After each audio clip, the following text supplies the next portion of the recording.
meeting of the Alvin Independent School District order. Let the record show that a quorum of board members is present, that this meeting has been duly called, and that notice of this meeting has been posted in accordance with the Texas Open Meetings Act, Texas Government Code, Chapter 551. Good evening. We will begin. If all will please rise. Trustee Pickren will lead us in an invocation and the pledges. Father, thank you so much for today. And Lord, as we go into this Thanksgiving week, we thank you so much for our district employees and our 26,000 kids, Lord, that you've trusted us with. And Lord God, please give us the wisdom to lead the district, Father, into decisions that we need to make, Father. And Lord God, thank you so much for your traveling mercies, our families and our staff travel next week, Thanksgiving. And Lord God, we just thank you for your blessings that you've blessed us with. In Jesus' name, amen. I pledge allegiance to the flag of the United States of America and to the republic for which it stands, one nation, under God, indivisible, with liberty and justice for all. On the Texas flag, I pledge allegiance to thee, Texas, one state, under God, one and indivisible.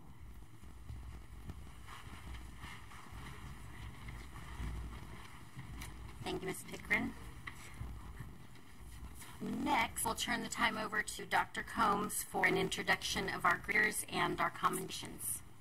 So the Tanini board and Dr. Gilcrease, we have a packed room, but that is always a good sign that there is a lot to celebrate in Alvin ISD. And so this evening, our greeters actually have received some pretty incredible recognition, and we're here to celebrate that with them. They did a wonderful job greeting everyone that came in, but our greeters for the evening earned top chair in the junior high all-region band competition. So Alvin ISD was well represented by the number of students that participated, and we also had a record number of students who placed in the UIL Junior High Region Band Competition. And it's important to note that the students that participate in this are not grouped by class or by grade. All students are competing against one another. So we have some of the best here with us this evening. And we would like to celebrate the hard work and success, particularly for those with us that earned first chair honors, making them the very best on their instrument.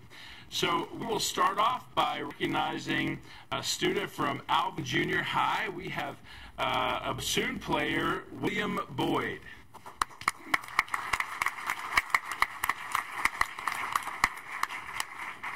And William is under the direction of Kyle Norman and Jessica Saldana. Directors, if you were able to make it, please come forward. We'd like to have you in the photos this evening as well. From McNair Junior High, we have Grace Loss, who plays the flute.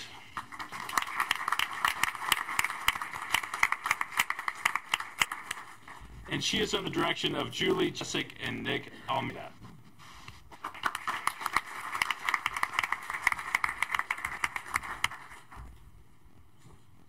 From Rodeo Palms Junior High on oboe, we have Aaron Hugh.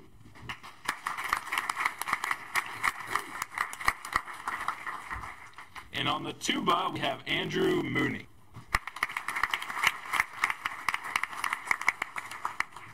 And these students are under the direction of Theron Sharp and Brian Wood.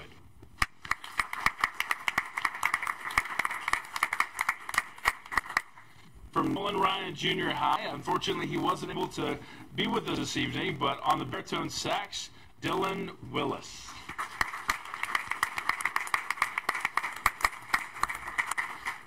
On the trumpet, Lillian Vereen.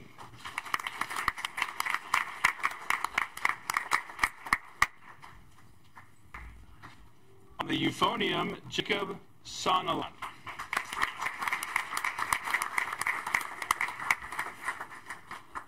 And on percussion, Dayton Sharber.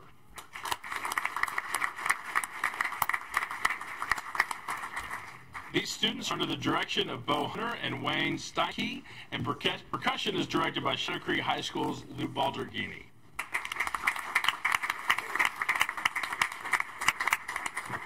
Also serving as greeters this evening are two Alvin ISD students that qualified for the Texas Music Educators Association Region 17 All-Region Orchestra.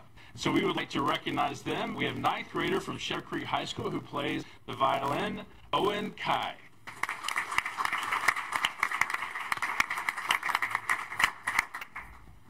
As well as 10th grader from Shadow Creek High School also plays the violin, Jorge Robes.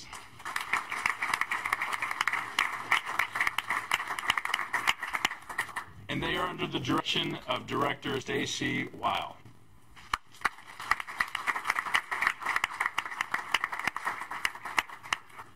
Well, students, congratulations to each of you. We have junior high students all the way through 10th grade, so what that means is there will be incredible fine arts performances throughout Alvin ISD for the next few years and beyond. We're looking forward to your continued success as we take photos. We've already started taking some, but parents, please come forward. We're doing this to recognize their success, and we want to make sure that you get the best photos, so we'll take a moment to do that.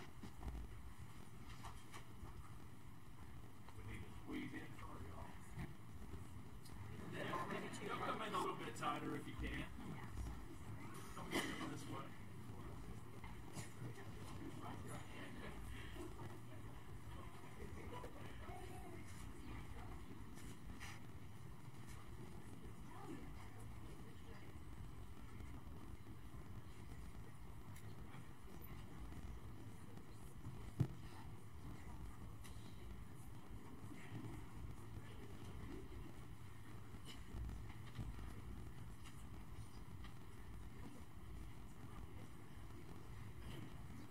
All right, congratulations, students. One more round of applause.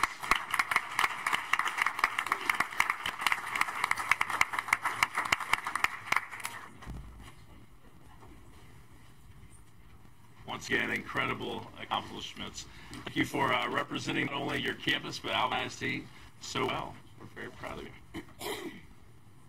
Next, keeping the fine arts theme going for the evening, we have two students from McNair Junior High who became the first Alvin ISD junior high students to advance from the Texas Junior Thespians Competition to the National Junior Thespian Competition in Lincoln, Nebraska this summer. Both students received superior overall ratings, which now qualify them to move on to the prestigious International Thespian Festival and Competition. So we are behind you and looking forward to your success. First, we have, again, these students are from McNair Junior High, sixth grader, Carrie Bullock.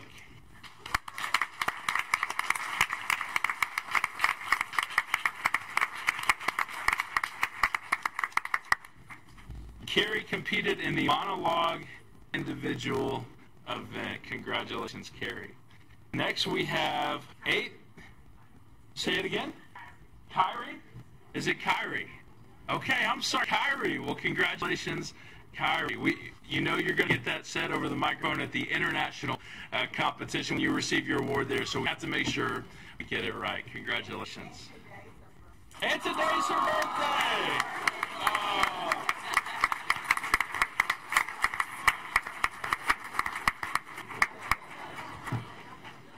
Kyrie, I'd sing you happy birthday, but nobody wants to hear that in here, but we will tell you happy birthday. That's right. Big birthday cake and ice cream tonight.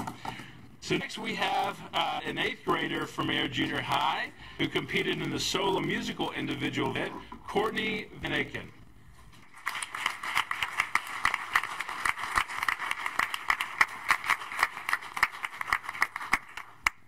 Congratulations, Courtney. We look forward to both of your success. And these students are under the direction of McNair Theater teachers, Miss Jamie Martinez, or Mr. Jamie Martinez, and Miss Tiara Michael. Congratulations. Tiara. Tiara Michael. Okay, all right. Hey, if I don't get it right, y'all tell me. We got to get it right tonight. So. All right. Congratulations to each of you.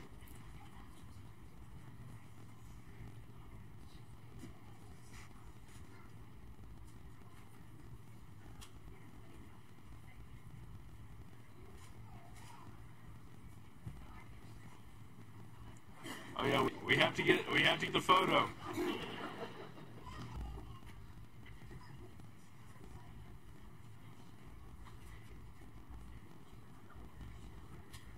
All right, one more round of applause for these outstanding students.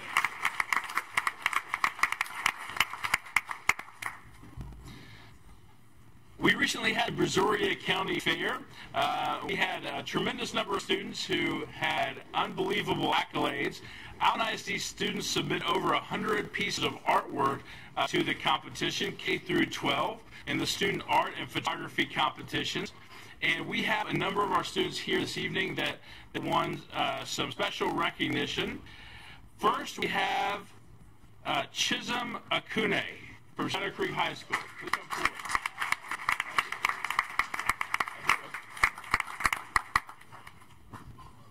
So let me tell you a little bit about Chisholm from Shadow Creek High School.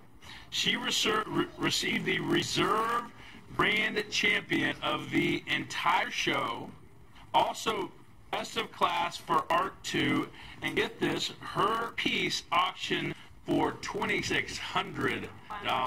Congratulations.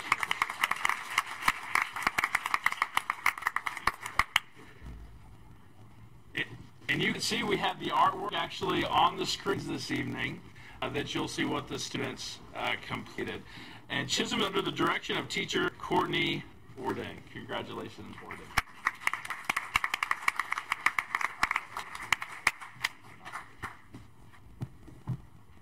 Next we have from Alvin High School, Dylan Bukowski.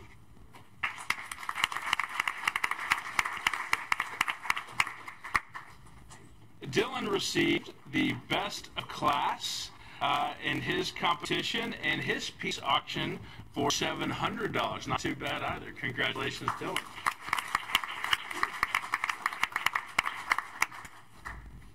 And he is under the direction of teacher Karen Stenstreth.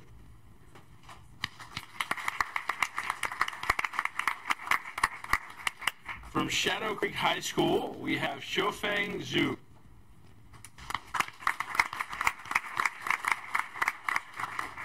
I don't believe Shofeng was able to be with us, but also received an outstanding award, and her piece auctioned for $700, also under the direction of Ms. Courtney Warden. Congratulations.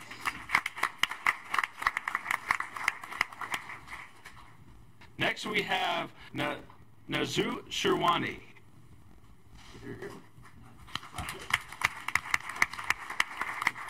Also from Shadow Creek High School, received the Judge's Choice. Her piece auctioned for $700 under the direction of Ms. Courtney Warden. Congratulations.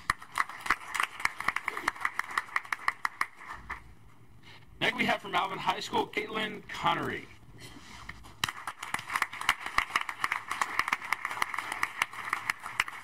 Caitlin received first place with her portfolio of photography, the Reserve Best of Show, and she is a scholarship recipient. Congratulations. And she is under the direction of Claire Chauvin.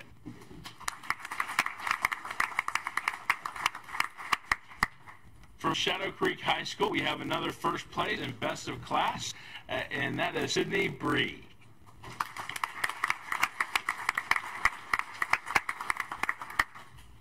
And Sydney is under the direction of Jason Moody. Congratulations. From Stevenson Primary, we have Kimberly May.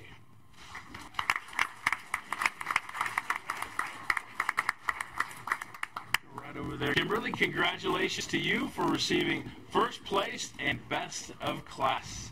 And she is under the direction of Nick Van Ripper. Congratulations. From Alvin Elementary, we have Connor Neal. All right, come join us at the front, Connor. Connor is the recipient of first place and best of class under the direction of Michael Summers. Congratulations.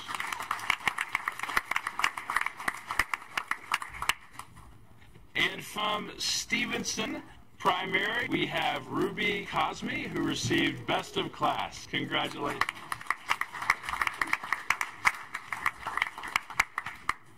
All right, we have to get a good photo here, so if y'all can bring it in together, congratulations to each of you.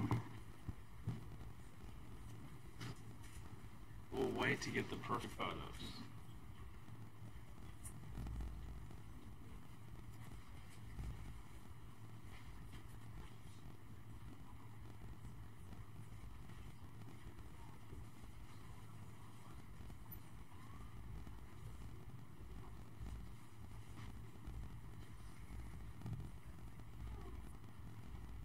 All right, congratulations, students. It's easy.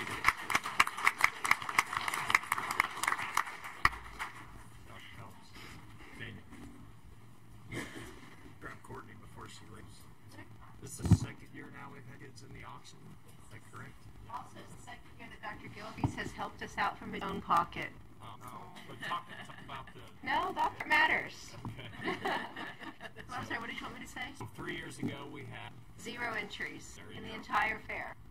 And now we are making the school districts pretty angry.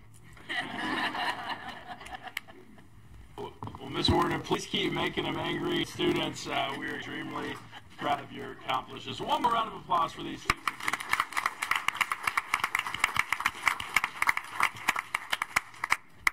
Do we have Sarah Trahan with us this evening?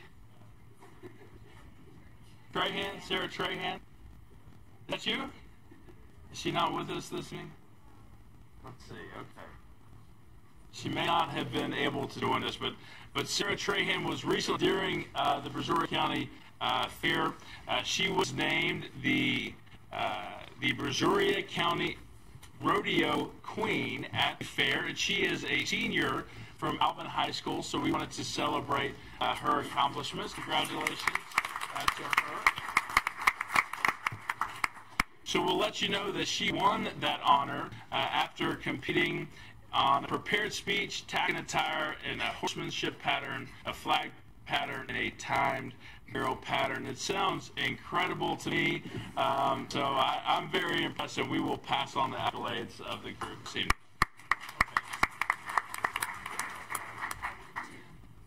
So we also had a number of students that competed in the FFA competition. They had an extremely successful year at the Brazoria County Fair. Every chapter was well represented, and they each had their own success story. Overall, $138,000 was put back into the hands of FFA participants in Alvin ISD. And so first, we would like to welcome students from Alvin High School. We have with the Grand Champions line, Brooke Beggerly.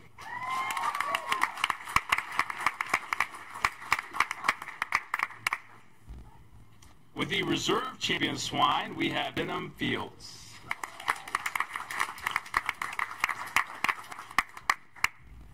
With the Reserve Champion Agmech and Showmanship, we have Madison Galletti.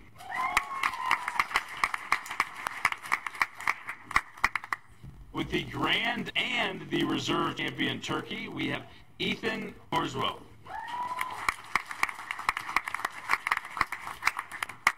With the Reserve Champion Goat, we have Tori Peters.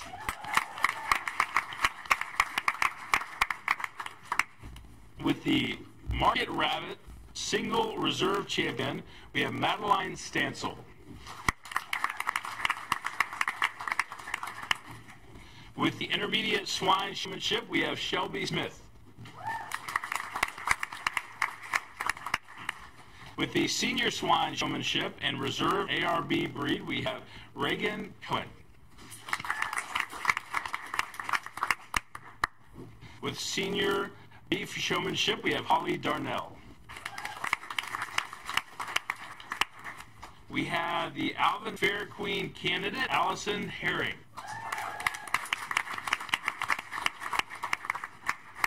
And the Best of Breed Rabbit, Kaylee Chumley. From Manville High School, or from Manville, we have Grand Champion Goat and Senior Goat Showmanship, Liberty Kent.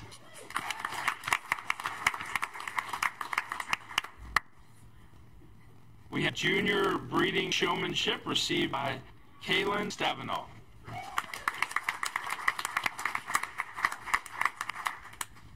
the Manville Fair Queen candidate, Bridget Vickers.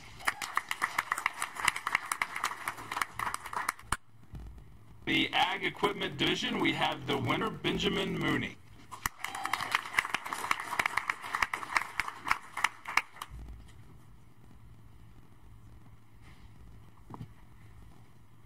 We have the breed, and let's see, Regan Rivera, are you here? No? It's from Shadow Creek. Okay, I was going to hope you could help me pronounce this. I'm sure there are a lot of qualified folks in the room. The breed champion... say it again? Charlotte. Okay, all right. You heard it from the experts. When you're the roof experts, you don't want to mess up because you'll get a lot of funny looks. So that is Regan Rivera. Congratulations. And with breed champion AERB, we have Jillian Parker. Well, I know all the students were able to be with us tonight, but congratulations to those of you that are here. We know that it's a lot of hard work getting to this point, so congratulations to each of you.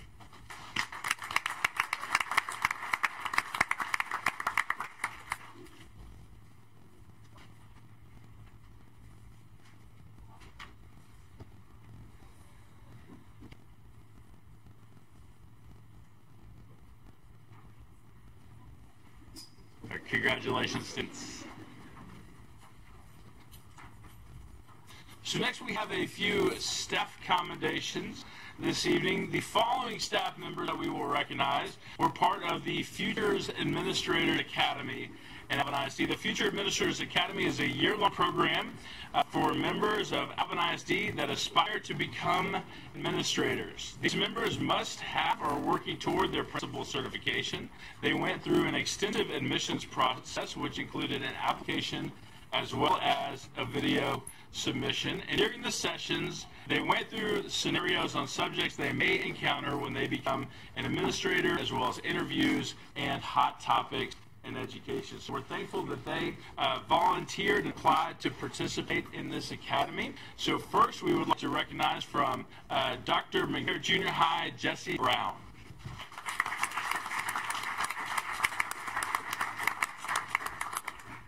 From Fairview Junior High, Karen Chauvin.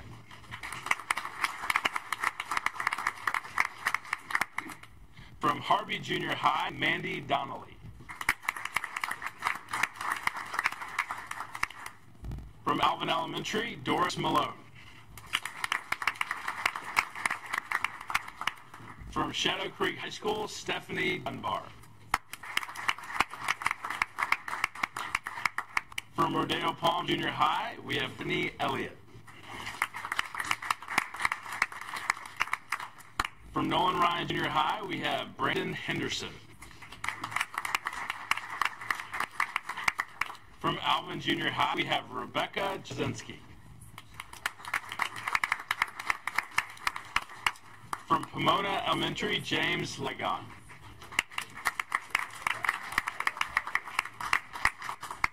From Brothers Elementary, Allison Perry. For Savannah Lakes Elementary, we have Nancy Powell. From Assets Academy, we have Anna Sergeva. From Alvin High School, we have Christy Strange. From Passmore Elementary, we have Lauren Summey.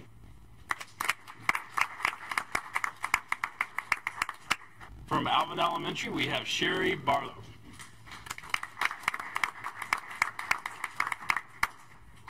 And from Meridiana Elementary, we have Julia Hurst. This academy was inspired by a vision from Dr. Gilcrease, and it has been facilitated by a couple folks that are in the room. We have with us Dr. Adrian Johnson, who is here with us, I believe. Dr. Johnson, please come forward. A round of applause for Dr. Johnson. Dr. Johnson has served as a superintendent in a number of different districts and also worked with the Texas Education Agency, has spent a tremendous amount of time facilitating this academy, as well as Lisa Burns in professional learning. So thank you for your efforts.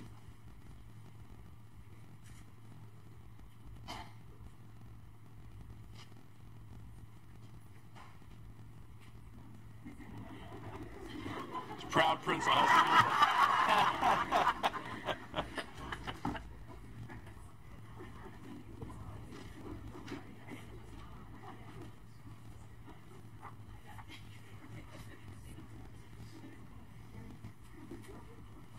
All right, congratulations to each of you. Thank you for your service in your current roles. We look forward to your success throughout your career. Congratulations.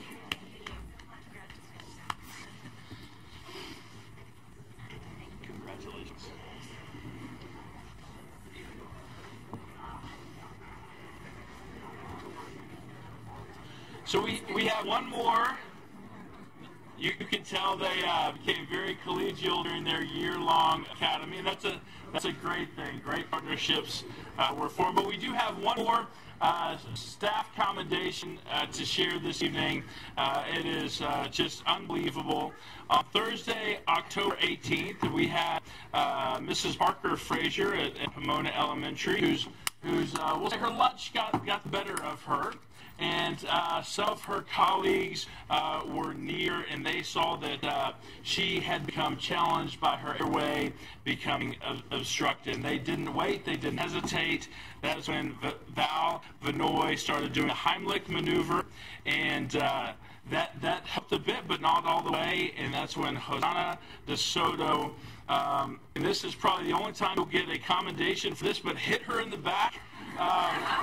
Multiple tied to HR. I think, are we clear on this one? I hope.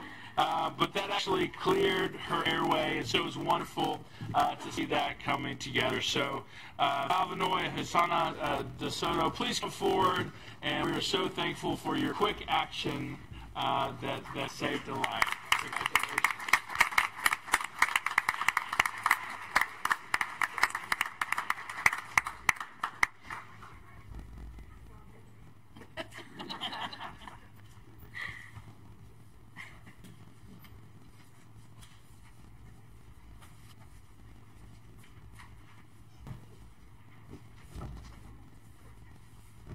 All right, congratulations to each of you for your quick action.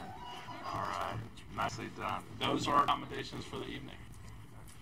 Thank you, Daniel. And congratulations to everyone. Next on the agenda, we have a couple of presentations. First, we will have the 2017-2018 financial audit, and we'll turn the time over to Miss Brown. No, not Miss Brown. Mr. Pearson, thank you. So my name is Greg Peterson. I am the Senior Manager on the audit, and it is my pleasure to present tonight the results of the financial audit as of June 30, 2018. So I think you all had 3 different handouts in your seats. So I've done you all a favor and kind of narrowed that down to about 6 slides here. So we'll try to get through this pretty quick. So we will look at the first slide, which is the statement of revenues, expenditures, and changes in fund balance for your general fund. So this is the primary operating fund of the district. As you can see, we had total revenues of $249 million, total expenditures of $252 million, other financing uses of $4 million, which netted to a change in fund balance of decrease of $6.9 million. So this reduced your ending fund balance to $39.3 million. And on the next slide, we'll kind of go over some of the highlights that caused these changes in your fund balance.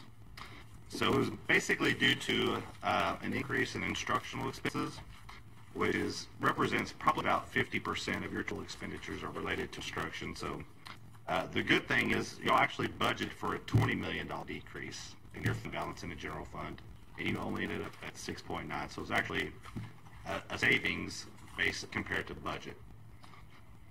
You had an increase in your total revenues over last year of $15.6 million. And this was the result of an increase in state funding and property tax collections. Just kind of looking at your expenditures, your general administrative costs were approximately 2.3% of your total expenditures, and that is below the state average of 3%.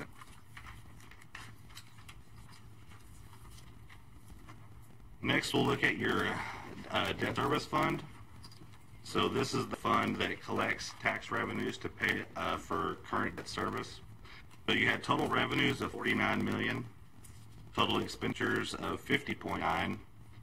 You had some other financing sources and uses for remarketing of some bonds that you did during the year, which resulted in a net decrease in fund balance of 1.9%.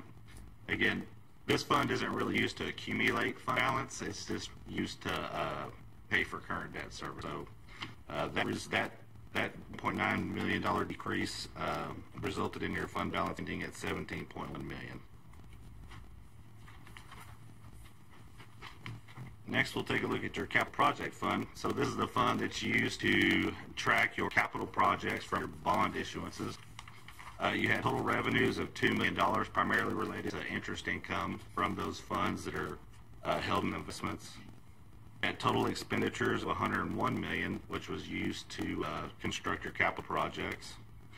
You had a change in your other financing sources, which was actually a transfer in of $2.4 million. You had a transfer out of $2,000, which changed your fund balance of a decrease of $96 million.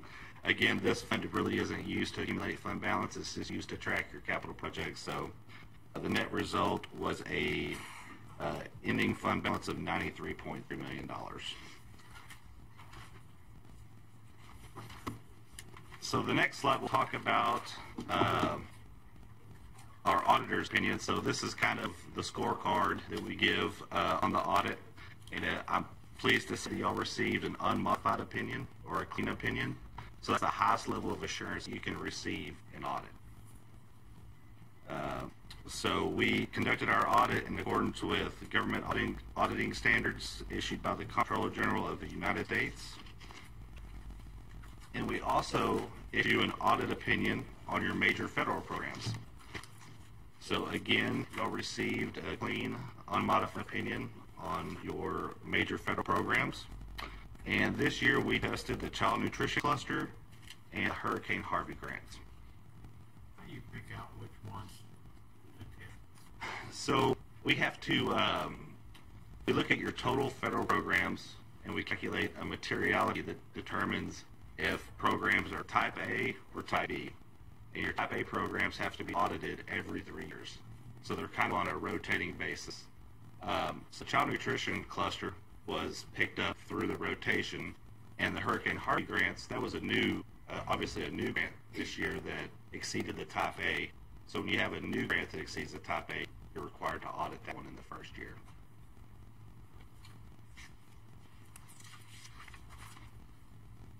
So that is the end of my presentation, and I would like to, just before we open it up to questions and answers, just give a thanks to Jimmy, Cheryl, Robin, and Adam. They were kind of our main points of contact during the audit.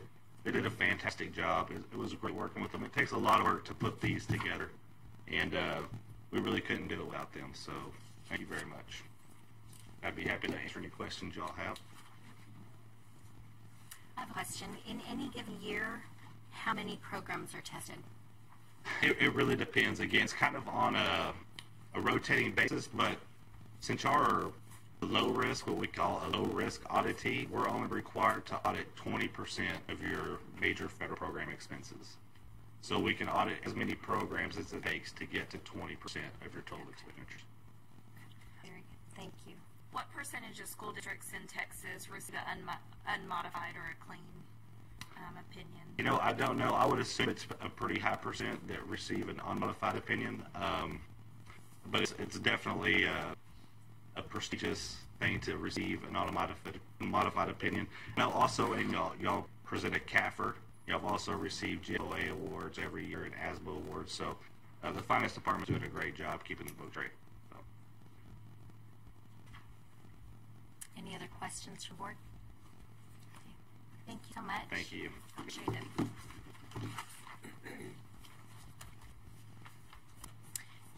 Next, we have a presentation regarding elementary school number 21. So we'll turn it over to Pat Miller. Thank you and good evening. I would like to review with the board the design for elementary 21. We've been working for the last 6 months or so designing and programming this particular elementary school. So here you see the location of it. It actually is intended to be in Manville, Texas. Location is in near proximity to a number of our existing schools. You'll see that it is just on Lewis Lane, just south of J.B. Hensler.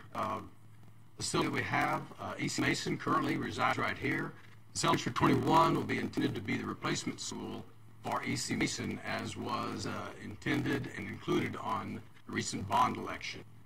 It's in near proximity also to Manville High School and Manville Junior High, just traveling a little bit west on Lewis Lane. Again, this is a little bit lower level view of a particular site. It actually will nest the E.C. Mason Elementary School here on what is the old original Manville school site. We currently have a few buildings that we utilize and work out there. We've had to add 12 acres to that site in order to accommodate and have sufficient space for elementary school. It actually allows us to preserve the heritage oaks that were part of the old Manville school site up here on the northwest corner so that we can continue to enjoy. They are a community asset and they are highly valued by the Manville community and Alvin ISD as well. So we're preserving those. You'll see here an actual copy of the site plan as it lays out. We're utilizing Lewis Lane to bring bus and staff traffic into the school site. Again, we have a protected intersection at FM 1128 Lewis Lane, which helps with traffic input and egress. The parent traffic would come in off of School Road.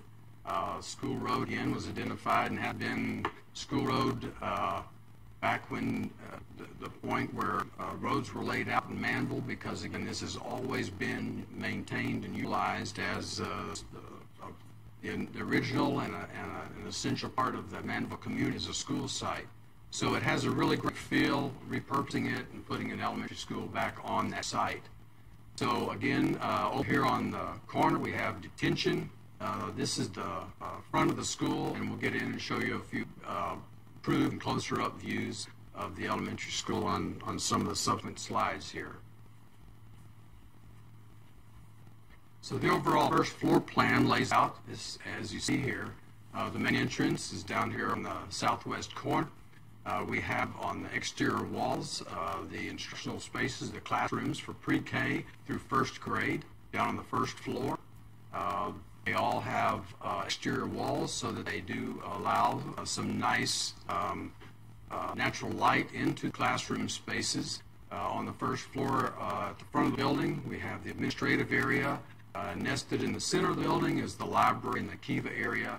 And on the east end of the building are the areas that have a little bit more noise factor to them. They're nested down here so as to cause minimum disruption as they're being used through the day. The gym, music, and the cafeteria on the learning spaces. Directly above on the second floor, and this is a two-story plan, we have, again, on the exterior wall, 2nd through 5th grades with exterior windows and exterior lighting, natural lighting coming into those classrooms. You'll see that on the second floor as well, we have the science labs down here. We do have some flex space in GT. These second-story rooms here actually overlook and look down into the library space. And again, on this end, we have the gym and the cafeteria, as you saw on the first floor. Those are high sitting areas, and they go first floor through the second floor. for use on evenings and weekends. If we need to open up some of the general assembly areas, we will have the capability of actually putting grills in the hallways here so that we can secure this area, and the general public that might be using the dining room or the gymnasium after hours on weekends. Oftentimes we have community events, or churches quite often utilize elementary schools on weekends. We'll be able to secure the learning environment in the classrooms that are in the other 2/3 of the building with those secure grills. So honing in a little bit closer look at some of the designated areas of the building. Again, this is the administrative area. I'd like to point out that as you come in, we actually have a security vestibule that provides access only after and at the after people have been vetted out, and we know that we have no risk during the school day. We actually have a welcoming window that sits right here into the reception area, so the receptionist can see as folks come into the airlock area. This area right here, glass that surrounds this area, is a bullet-resistant glass. So we've added a little bit of additional secure improvements to that. Only upon, depending upon the administrator, during the beginning of the day, these doors here will be unlocked as the children come in. At the end of the day, unlocked as they go out. But during school day, they'll be locked to provide, again, a secure and safe environment. As you come into the security vestibule in the waiting room, we have the ability during peak demand times, like when kids being enrolled at the end of the summer, the beginning of the school year, where these extra wide doors can be opened, and so waiting can overflow into the security vestibule here. Only once someone is in this area and they have signed in and been approved, these magnetic locks on doors in this area would be released so that folks can then enter into and access the interior of the building. This area also, we have designated space for police officer. We have restrooms that we put into the waiting area, so again, as visitors come in, we have the ability to serve them without them penetrating into the building. Throughout the rest of that we have all the typical spaces for assistant principals, counselors, the principal themselves. We actually have the clinic here in this area at the front door, so as parents come, if they're coming to pick up a child, they can access the child without penetrating too deep into the building. So taking a little bit of a look at the library again is a first to second floor open area. It is, as you come in the front door, you have to penetrate a little bit in order to see the library itself. It does have a kiva, or a reading area, and it has the support areas for the librarian that you see are essential and are part of our normal elementary school libraries. On the second floor, standing over administration, you see a 3D perspective of the library itself. Again, this is the reading kiva in here. You'll see that the 4th and 5th grade and the 2nd and 3rd grade are just down a stairway to the library, so short trip distances from any classroom within the building will get you to the library or back to the front desk or the front office, I would say, is down here in this corner. Again, the perspective of the library from the other side of the school.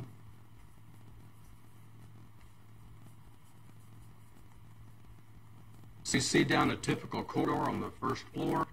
This is actually the 4th and 5th grade hallway. You see some of the colors. You see that we do have a vision panel into the classroom. The vision panel from the inside has the ability to slide a marker board across that window in the event that we have circumstances where we do not want someone in the hallway seeing into the classroom.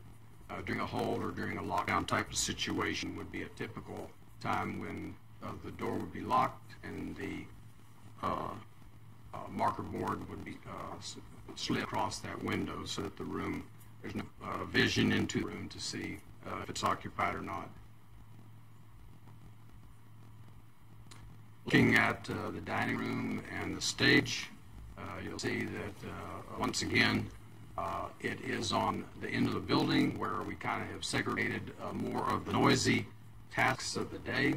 It's in proximity to the stage that overlooks the dining area, the kitchen, and the servery, and the access into the kitchen from one end down here so that it doesn't overlap or conflict with any of the access points for our students or staff or our visitors. Again, here's a perspective of the dining room with the stage in the background.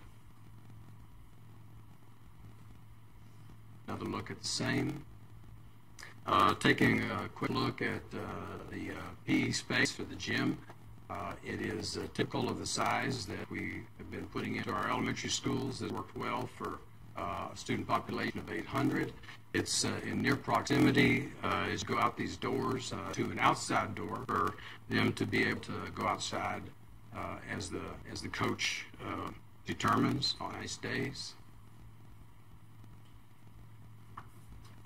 Here's elevations. This would be front door. If you're on 1128, you're headed north. This would be what you would see, the front door. The red is intentional because that would be the red that is one of the colors that EC Mason currently uses as a school color, and so we would be infusing some of that into the exterior of the building. Again, if you call back to the overall site plan, there is a detention pond just in front of that, in front of the parking, in front of the stack space that cars use leading up to the front door drop-off. You see that there's nice depth to the canopy up front so that children can be staged in all weather conditions there, be out of the rain, be out of the sun while we're waiting on pickup and during drop-off as well in the mornings. Again, a little bit different perspective of the front entry and how it will look. Moving around to the back, this is the access point where bus and bus drop-off would enter the school in the morning, which leads pretty much right into the dining room to be able to stage the kids for bus drop-off and pickup. Any questions? Schedule for this project, again, it has been funded now or approved by the 2018 bond election. The drawings and construction documents probably about 50% complete. Tomorrow morning we actually have a meeting with the City of Manville, a pre-development meeting. We'll be reviewing some of the dynamics of the particular project being in Manville.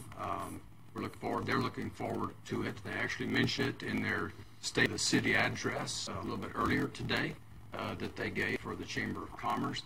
And so we're excited about being in Manville and building this school and having a new replacement school for the East Mason campus. One quick question. I know the last time I drove down what I'm assuming is School Road, it was not in great shape. So I'm assuming that before the school opens, somebody is in charge of making sure that road is a little bit better. Sure. As always, we work in a lot of areas building schools that we're kind of first in for redevelopment. We see it in Iowa Colony, we see it in Manville, some of the rural areas of the school district. So it falls upon us to, within proximity of the school, to make road improvements. Our traffic engineer will be making some recommendations for left turn lanes, widening those roads. See at Fairview Junior High School and a multitude of different schools that aren't in planned developments that already have 4-lane concrete roads that have been put in. That it's very typical that we have to do road improvements near proximity to those schools, and we will there as well. Maybe I missed it. Do you have an estimated completion date? Sure. We expect to open this school for August of 2020.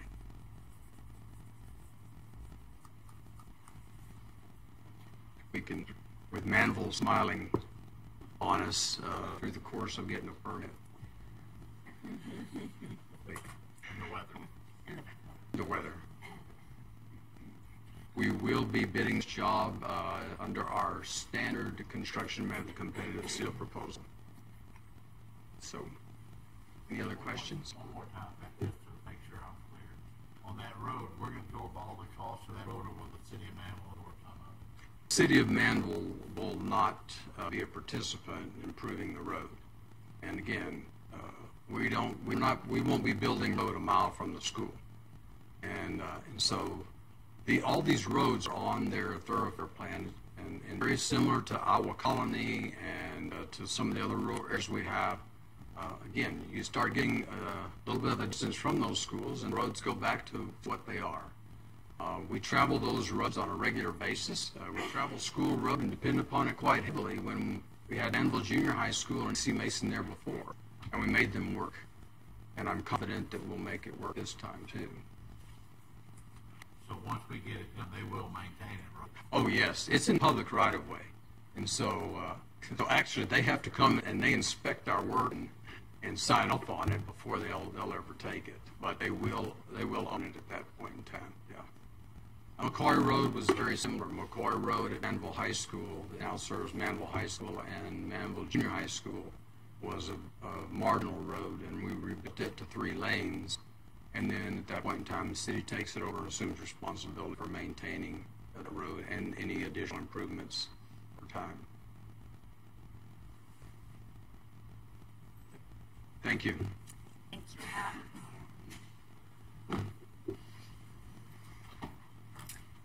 Do we have any open forum requests? Okay. Item number 8 on the agenda is the consent agenda. Are there any items from consent that board members wish to pull? Okay. Hearing none, is there a motion to approve consent agenda items A through J? So moved. There's a motion by Ms. Pickering. Is there a second? Second. Second by Ms. Scheibel. Any discussion? And all in favor of approving consent agenda items A through J? Motion passes 7-0.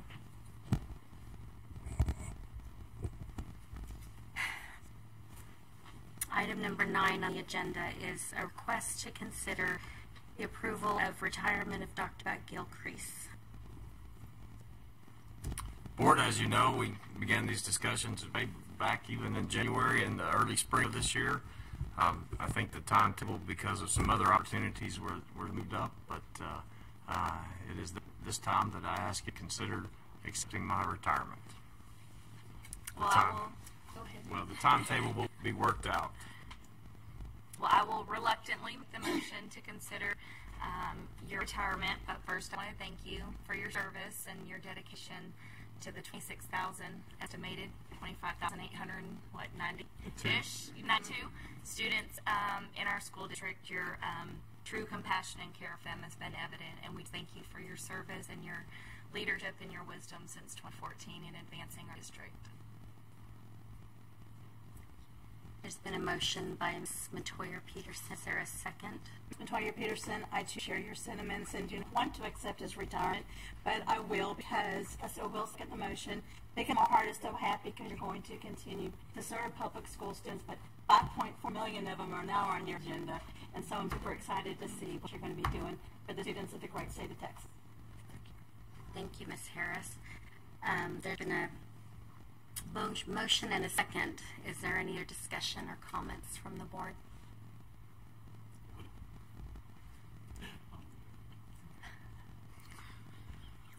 Let's just echo my thanks.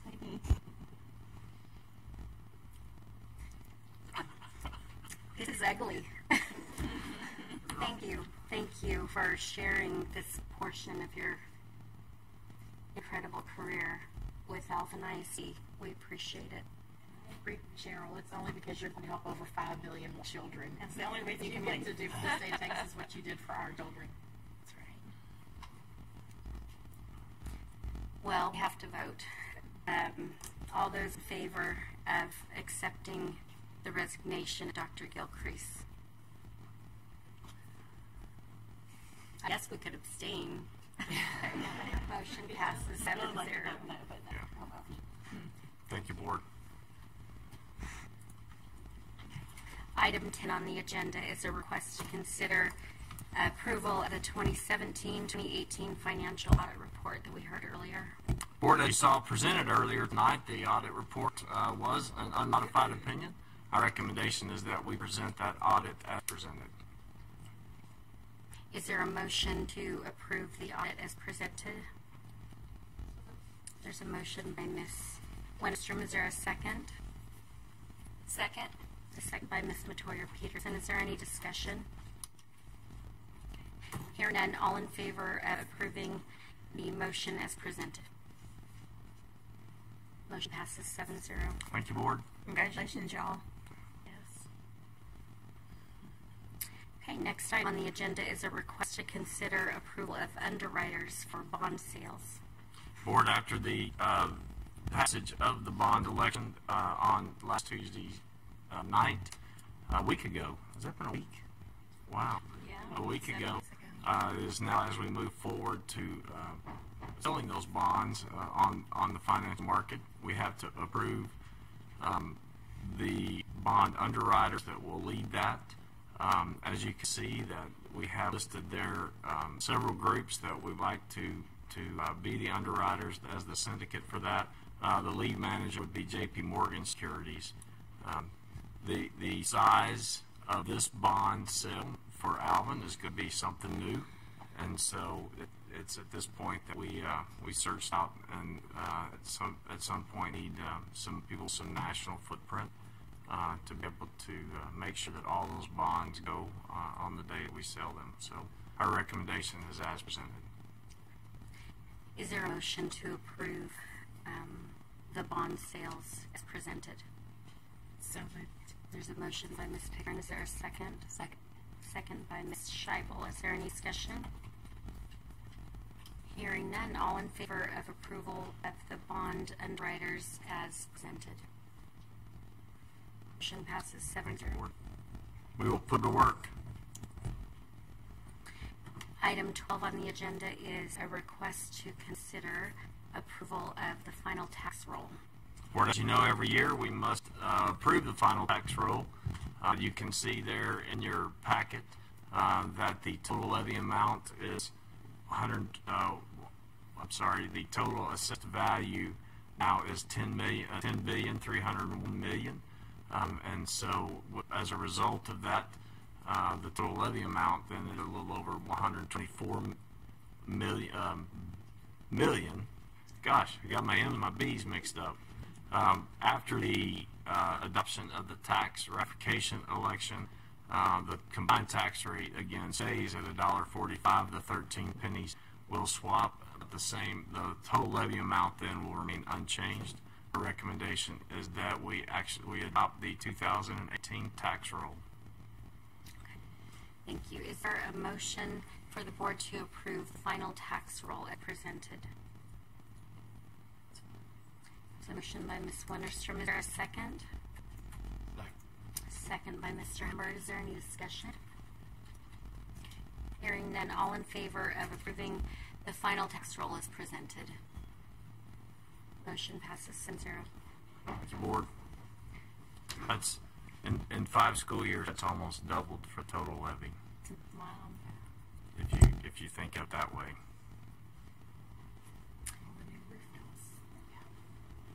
Okay. Item number 13 on the agenda is a request to consider approval of campus performance objectives. Board, as you know, every year the Education Code requires us to create those improvement plans and set those performance objectives by campus according to the data that they issue in the TAPR. And so these are those as listed by campus. Our recommendation is to approve them as presented. Thank you. Is there a motion to approve the campus performance objectives as presented? So moved. There's a motion by Ms. Scheibel. Is there a second? Second. Second by Ms. Matoyer-Peterson. And is there a discussion? I just wanted to say I was pleased to see some specificity in the goals. I really do appreciate it. I had a couple comments. First, back many years ago, I served on committees similar to this when I was teaching. I know what it's like. I want to thank the teachers that served on these committees because that's not always fun. It's can be very tedious work, and they've done a great job. My recommendation to those teachers who continue to serve, these are all very different and they're all very campus specific, and that's very good to see sitting up here, to see different personalities of the schools come through. I would ask them to look at some of the other schools and see some of the other ideas that schools have come up with. None of these are bad. They're all good. They're all very different in each other's ways, but I think you could learn some just from sharing with each other. But congratulations to all the schools, because they're good. Thank you. Any other comments or questions? Hearing none, all in favor of approving the campus performance objectives as presented? Motion passes 7-0. Item 14 on the agenda is a request to consider personnel items. As you know, every month we are dealing with the additional employees, especially those in the classroom. So our recommendation is that we adopt this list as presented. We will definitely be back in December with more as we gear up for the beginning of the spring semester. Thank you. Is there a motion for approval for the requested personnel items as presented? So moved. There's a motion by Ms. Harris. Is there a second? Second by Ms. Winterstrom. And is there any discussion? Okay, hearing none, all in favor of approving the personnel employment as presented? Motion passes 7-0. Board. And we have a request to consider,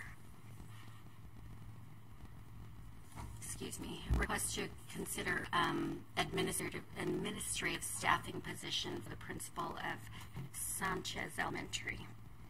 Board, as you know, talked about the rebuild for EC Mason a while ago, and then that's going to be Elementary 21 as we move forward. This is Elementary 20, and as it closes in on completion, it's time for us to select a principal for that campus.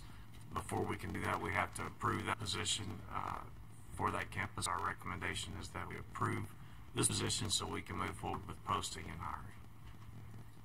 Thank you. Do I hear a motion for approval to be granted for the administration staffing position of principal at Sanchez Elementary School? So moved. There's a motion by Ms. Harris. Is there a second? Second. Second by Ms. Pickren. And any discussion? Hearing none, all in favor of approving the motion as presented? Thank you, Board. 7-0. Thank you.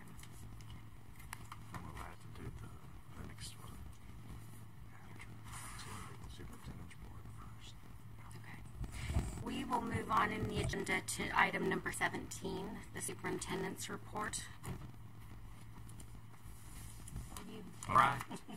So, if y'all remember, the dedication to for the Ronald E. McNair Junior High School was such an inspiring time, and we're glad that Mr. Rhodes held it together through that. And so Mr. Rhodes, I believe, was the perfect pick for the principal to open that campus, and the whole thing was done with such dignity. And I think that the purpose and the things that they're going to do on that campus will definitively honor Dr. Ronald E. McNair in every way possible. And so I thought it was just incredibly, Mr. Rhodes has bragged that nobody else had 5 astronauts at their opening. So we did celebrate our Got Caught Reading from the summer. We rewarded them with incentive days around the campus if they maintained their reading proficiency over the summer. I do think that I think the impact of this will really be felt next year as the students begin to see what happens to them as they're caught reading over the summers. 4,000 students over the course of 3 days were offered these incentives. Foundation's Fall Winter Wagon was earlier, and they were, they surprised several teachers with innovative teaching grants. Again, remind you that all of this is funded from our education foundation, the gala, the adopted grant, all of those things.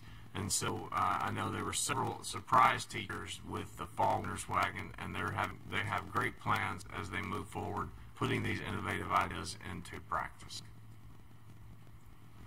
Savannah Lakes Elementary School had Toro the Bull come from the Houston Texans, and they had a presentation and an assembly to take the bull out of bullying. Heard lots of positive comments from this presentation, this assembly, and students did learn how to recognize different types of bullying, but more importantly, they talked about what they can do to prevent it, specifically at Savannah Lakes Elementary School. The Yet Mentor program kicked off as well on October 16th, 149 mentors at the Heritage Complex. What a great day that was. I know I see people now around the office, and you see them running out, and they say, I've got to make my mentee. And so the program is really working to invest time in students and helping them as they move forward with their life. Yesterday, we celebrated Veterans Day on November the 12th because it fell on a Sunday. Channel 2 did show up for the Alvin High School celebration. There were 80 local veterans there at that celebration. One special guest speaker was Gunnery Sergeant Stacy Crowther. She is the first female assistant drum major for the United States Marine Band, which is what accompanies the president in official capacities. She is a 1999 graduate of Alvin High School. Food and Toy Drive is underway. Runs through November the 26th. It's our partnership with ACC and a couple of other partners as well, but this has been going on a while between Alvin ISD and Alvin Community College. And so these donations can be made at any Alvin ISD campus, at the ACC campus, or here at the administration building. Our break does begin this Friday for Thanksgiving. We are out of school all next week, and the students, I think, are ready, but more importantly, I know that the teachers are ready for Thanksgiving. That's our report. Thank you, Dr. Gilchrist. Are there any future agenda items that board members would like to add to a future agenda? Okay. Hearing that, at this time, the board will now adjourn into an executive session pursuant to the following section of the Texas Open Meeting Act.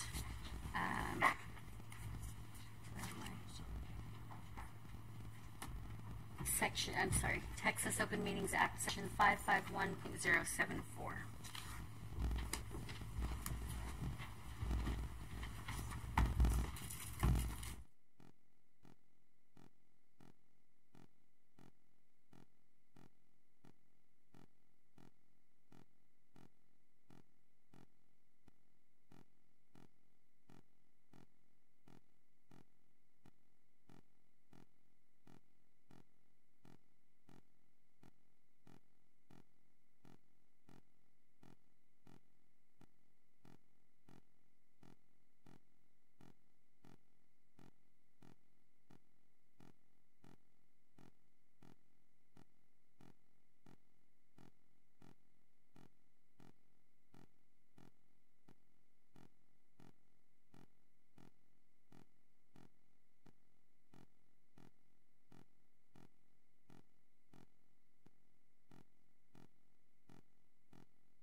open session at 9:28.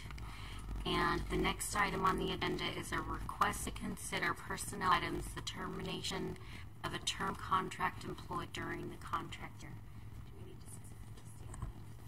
No, we just have to read it the way it is. Okay. I read as is. So, Board, we had the conversation, if you remember, you voted about a month or so ago to propose termination. After the allotted amount of time, then this is the actual termination of the term contract. is there a motion for approval to be granted for the termination of term contract employee during the contract year? So moved. There's a motion by Ms. Harris. Is there a second? Second. Second by Mr. Humbert. And is there any discussion? Hearing none. All in favor of the motion as presented? 7-0. Okay, and before you do that, Mr. Humbert, could I state for information purposes that the board has met and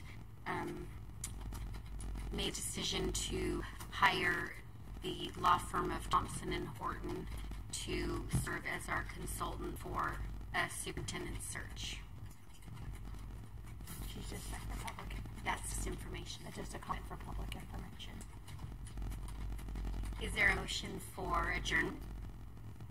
Motion to adjourn. Motion by Mr. Humbert. Is there a second?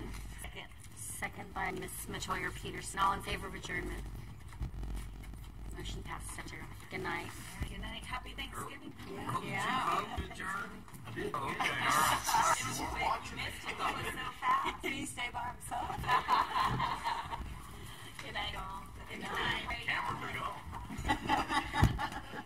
Nicole, we signed that. Yes, ma'am.